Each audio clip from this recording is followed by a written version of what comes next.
Yeah, my name is Russell Comley. I'm the Transport Manager and Warehouse Operations Manager here at ATA Same Day and ATA Logistics as well.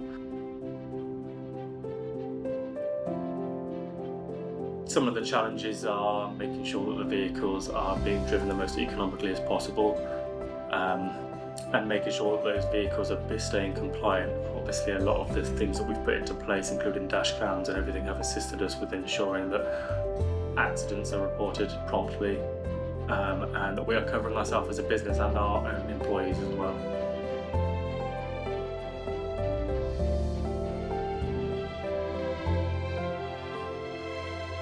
Having the MDVRs means that we're always accountable, but for good, in the sense that if our driver is involved in anything, then we can always cover him and our company.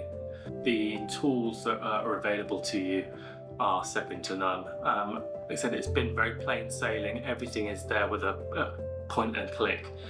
And again, the customer service is fantastic.